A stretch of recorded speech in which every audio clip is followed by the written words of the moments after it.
Joining us now, South Carolina Senator Lindsey Graham is with us. Let's start with a party. Let's start with a party that can't even make a simple condemnation of virulent racism and anti-Semitism because they don't have the votes. Well, they're afraid. They're afraid of the radical left. But this is going on all over the world, just not in the United States. The Labour Party in Britain is becoming more anti-Semitic by the day. Israel's the bad guy. The Palestinians are the oppressed. Israel gets rockets fired into Israel from Gaza by Hamas. They never say a word. They blame Israel when they fight back. So they're afraid not to impeach the president. They're afraid of getting a primary. They got a billionaire paying money to run against any Democrat who won't vote for impeachment.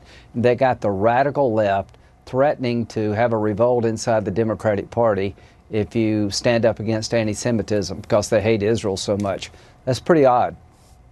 Senator, look, you've been in the forefront of trying to urge your Senate colleagues that this is a national emergency. I gave the statistics: drugs, cartels, gangs, human trafficking, murder, rapes, assaults. And that's, again, that's only a tiny percentage, but the numbers are real for Americans. That's a crisis. Well, what did we learn today? We had the Border Patrol Commissioner and the DHS Secretary Nielsen testify that family apprehensions have gone up 335%. Unaccompanied minor apprehensions have gone up 55% compared to last year. That if you're a family from Central America and you can make it to the United States, you will never be deported. You can be only held for 20 days and release you within the country. 2% of the unaccompanied minors who make it to America go back to their home country.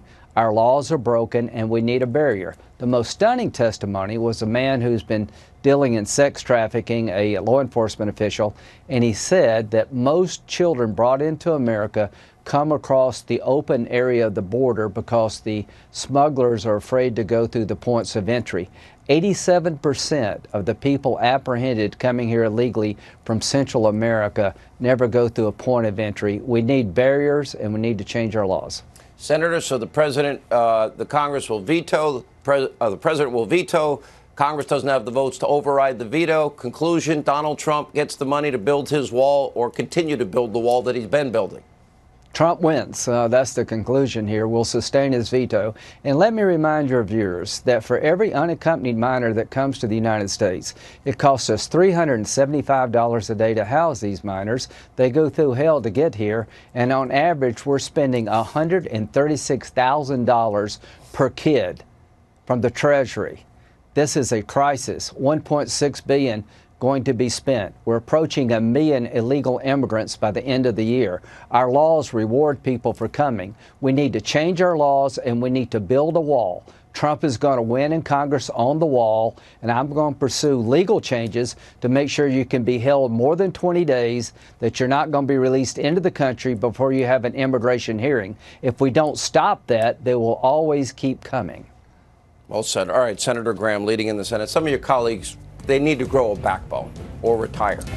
Not you, though. Stand with the president. All right. Thank you so much.